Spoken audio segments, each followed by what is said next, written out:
Ladies and gentlemen, pay attention. This is your boy, the coach from the WWE. I would like to welcome you to the very first wrestling podcast in the world to take you on a weekly deep dive into classic matches along with legends of the squared circle. Enjoy the discussion. Enjoy the back and forth. There's so much to get into. Ladies and gentlemen, this is The Payoff.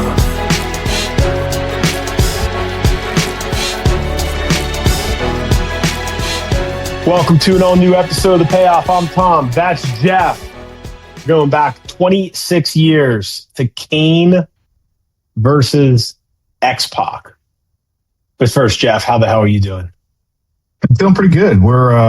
I say it's kind of a quiet season right now for wrestling. We do have Elimination Chamber on the horizon, and then we are on the road as much as possible. We are right now after Rumble, but just kind of going to take a little bit of time here, focus on some weird matches or just some different ones that, this is that time of year kind of slipped through the cracks, but then we also found some real hidden ones. Even recently I texted you one and we're like, yeah, we got to cover this. And so we slipped one in unexpectedly not that long ago. This was one, a continuation a little bit of the story that we had from would have been last week, and that giant 10-man tag match.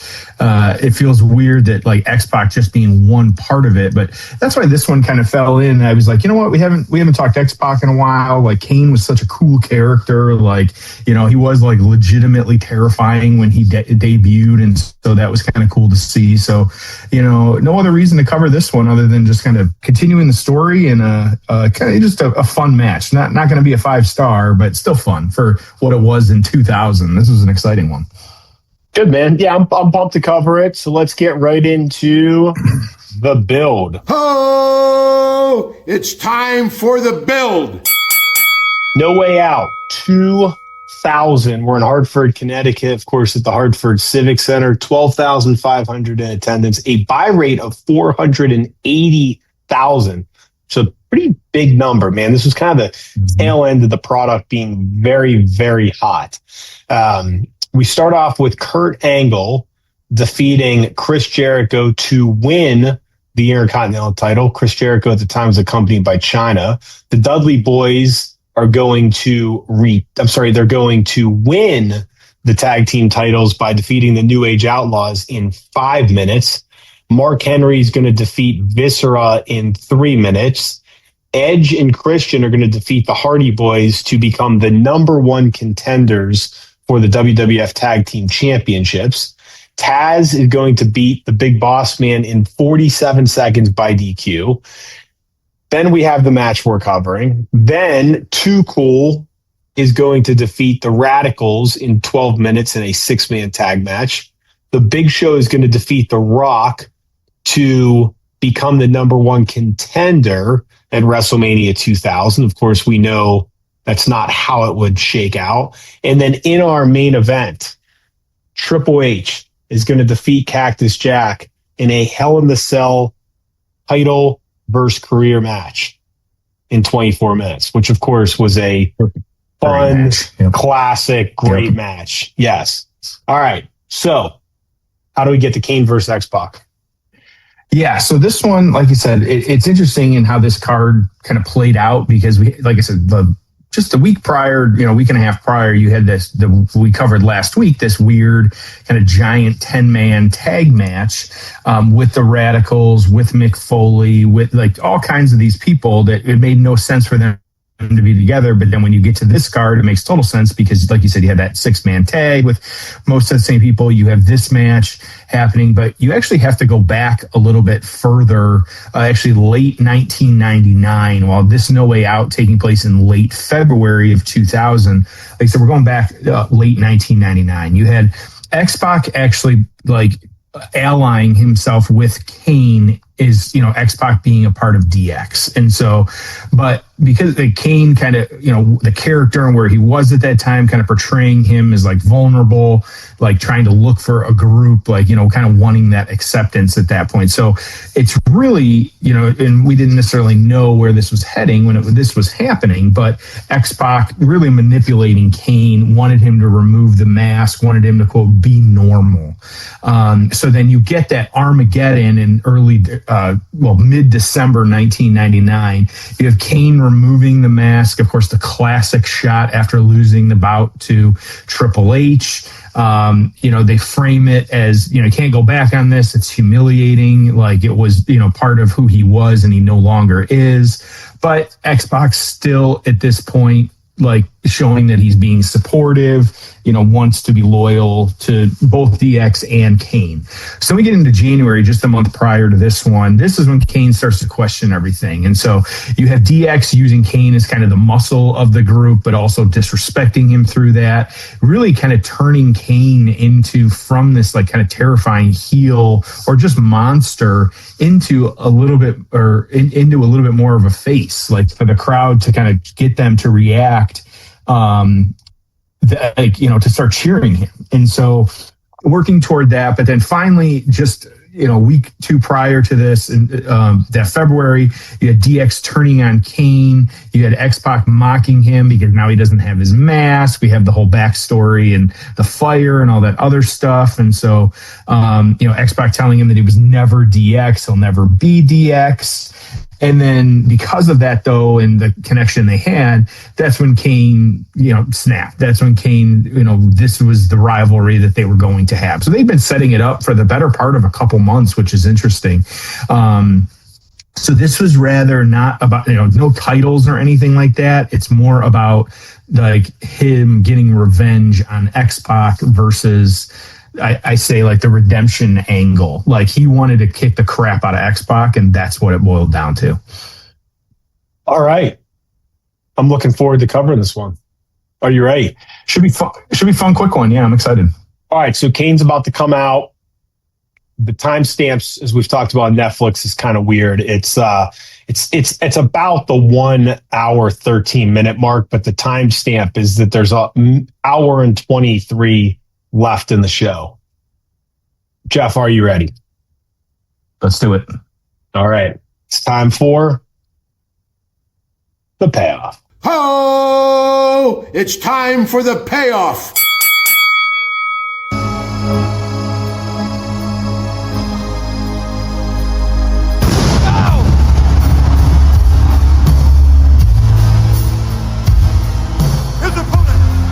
Music was always great. The whole red light was always great. Coming out with Paul Bearer. The Big Red Machine is ready to declare war on X-Pac and that Jezebel Tory. Let's see it. Get a close-up. Is he original? Paul Bearer actually looks that's pretty cool. Fire goes off. They're selling it. All right, so Kane's coming in hot. Running. Yeah. It's funny, and I know you found the list. I think it was from Sports Illustrated of the top 50 of all time, and I'll use Kane as an example because I think again there's different ways to measure this. I mean there's money drawn, longevity, 5-star matches, you name it, right? I think the big thing I look for when measuring a career is how many just great moments did they have? And, Kane's one of those where, you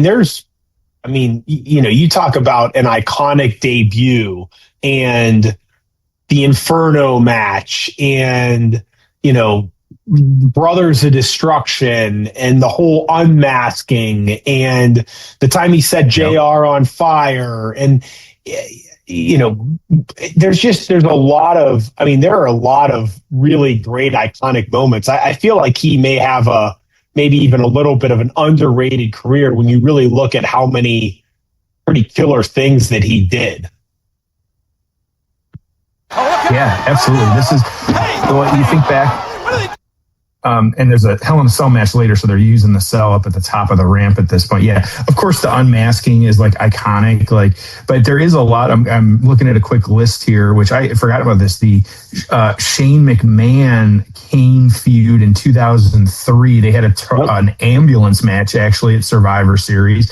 Of course, like you said, that Unforgiven 98 Inferno match. Kane said, he's won. How many returns has Kane had at this point too? Like he never, I feel like retired, quote unquote, as much as a wrestler can be. The WrestleMania 17 match, that hardcore match, like, so you're right. Like there is a lot of stuff. Now there was some stinkers in there too. Of course, we don't need to talk about that, but overall, like he's a character that survived and endured for this long. Yeah. Well, it's pretty wild that in back-to-back years, he was Isaac Yankem, then the fake Diesel, and then Kane. I mean, all pretty consecutively in like a 3-year period. Right, and yeah. What I always think it's wild, too, that, I mean, the Kane character was intended to be a one-off, right? I mean, think of all the characters that were brought in over the years to wrestle The Undertaker and then kind of faded away, whether it was the fake Undertaker, Giant Gonzalez. But, Kane was, the intent was just for him to be kind of the one-off feud, and he'd beat him at WrestleMania and go away. And there you go, 20-some years later, and Hall of Famer, and, killer career. And it's pretty wild that that's the one character that really stuck. Yeah, well, and it's crazy too because, like you said, like he debuted in '95, like Glenn Jacobs, if you will. Like, and of course, he had the Isaac Yankem character, so he's been around for 30 plus years at this point. Like, I wouldn't past him to show up on some random Saudi show. Got Paul Bearer now chasing Tori around the ring. Oh, Kane back up, just knocked down X-Pac. Well, look how good this is, like the best Paul Bearer probably ever looked. I mean, I think he was, if I remember correctly, he had, it was a big thing 20-some years ago, but it's like the gastro or whatever the surgery was to lose weight. But I know he had that. And I mean, he looks really good at this point. He just ran around the ring. Like, you don't really think of Paul Bearer as sprinting around the ring, but that was kind of cool to see. Where would you put him as one of like the kind of all-time managers? Like, I feel like, because a lot of times Heyman, because he's still out there and he does creative, like gets a lot of the kind of, credit for what he's done. But I feel like people don't talk about Paul Bearer as much anymore, and we should. No, and he's probably, he's probably in that like top 10 of all time. I mean, just a manager's manager, the facial reactions and the presentation. I mean, I don't know if The Undertaker becomes The Undertaker without the Paul Bearer presentation. Because remember, Paul Bearer's cutting the promos and, part of things, and you'd go after him in the urn. And there was just a big part of it. But I thought he was just a phenomenal manager. And of course, the classic story is, they're interviewing him and he says, "Oh yeah, I'm also a mortician. I have a funeral home." And it's like, wait a second, we've got this character, The Undertaker, and you're a shoot mortician. I mean, how perfect is this? So, I mean, what are the chances? It's like you couldn't make it up. It's incredible. Yeah, absolutely. And I'm with you. Like, this is one of those, like, it's crazy. And it's a good point. Like, I remember like that urn was terrifying. Like, you thought that was truly where he was getting his power from, especially in that a couple times it would fall open and like the smoke would come out of it. Like, yeah, like that was all part of what he did. And like you said, Taker wasn't talking, like, and so, Paul Bearer had to do all of that. So does Kane have the greatest debut of all time? Yeah, it's got to be up there, like kind of just tearing his way through the ring. It's crazy, yeah, but it's I'd put it as a top 5 for sure. I mean, just the gravity of the situation. It's a world title match. They had built it up for so long. I mean, I think it's the greatest of all time. Chris Jericho is kind of in that conversation. I mean, that was yep. Yeah. some people point the Undertaker having one of the greatest ever just because he just came in. It was like, what in the hell am I looking at? And he destroys everyone. And that was an iconic one as well. I always think of AJ's Royal Rumble debut too. Like nobody knew that hadn't even been out there leaked or anything. Like, and then, for him to jump, if you will, from TNA to that. And like, that was incredible. Like, and I kind of knew who AJ Styles was because my brother followed New Japan a lot closer at that point, and he had been kicked out of the Bullet Club. So my brother kind of read between the lines on that one even more than I did. But yeah, big choke slam there to X-Pac. Yeah, you could argue Scott Hall on Nitro.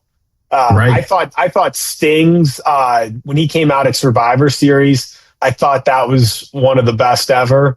The Shield was a pretty good one. So yeah, there's some good ones, but man, I think Kane was the best.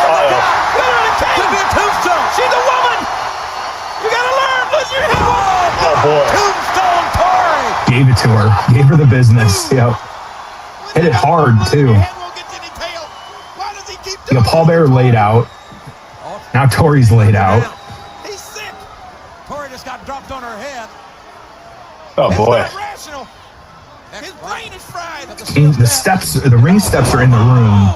King just got the steps, fell right in his face. X-Pac using the steps. Oh boy! Oh, creative. Okay. Was not expecting that.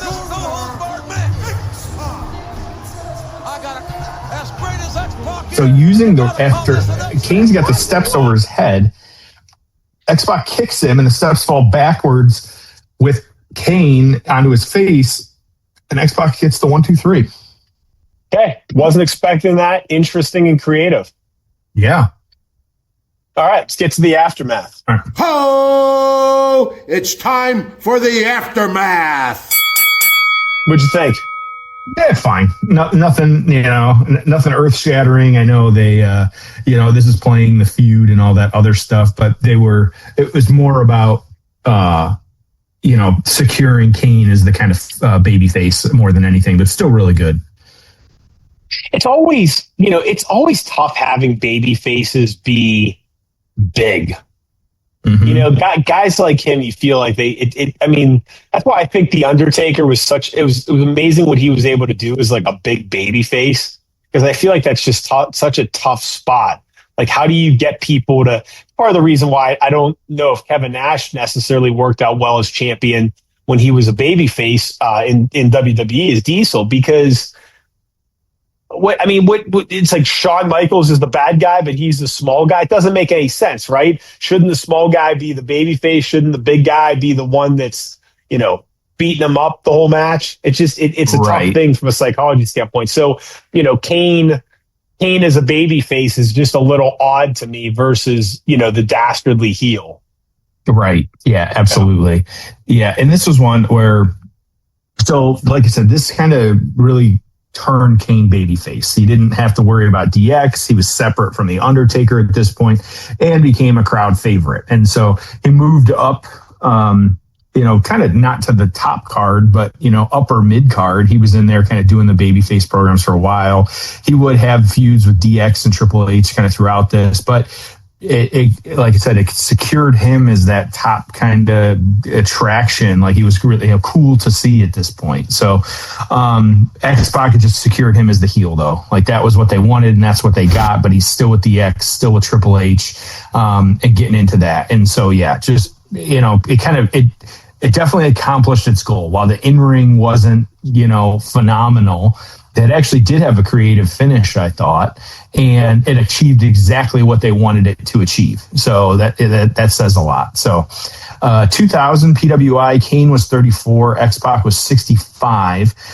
This says, a weird little write-up. X-Pac beat Kane in a no DQ match in about 8 minutes. X-Pac did his best singles pay-per-view in a long time, carrying Kane, who was working with a pulled groin. Interesting. A lot of brawling. X-Pac used a garbage can. Kane threw the steps in the ring, back and forth here. Kane to lose his balance with the steps falling on him, and X-Pac held the steps down on his shoulders for the pin. 2 3/4 stars. So working with an injury, you've got X-Pac, Kane, like you said, he gave it 2 3/4. What are you thinking for our payoff score? I have this at a 5. I mean, it wasn't bad. It wasn't great. So I'm going to give it a solid 5. What about you? Yeah, I'm actually going to give it a 5.5. I would say I thought the finish was a little creative there, using it as using the steps in order to pin him, and so I thought that was pretty good. And so nothing.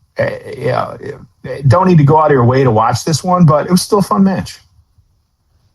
Okay. All right. What do you have for us next week? What are we doing? We're a little bit of not ECW, close there. WCW next week. We're going a little further back, actually. At this point, going to do 1992. We got a Super Brawl number 2. So one of the first ones, of course, and 92 being a big year for WCW. We're going to cover Lex Luger taking on Sting, the main event for the WCW World Heavyweight Championship. Awesome. All right. Yeah. Well, we appreciate everyone listening. We'll see you next week on an all-new episode of The Payoff.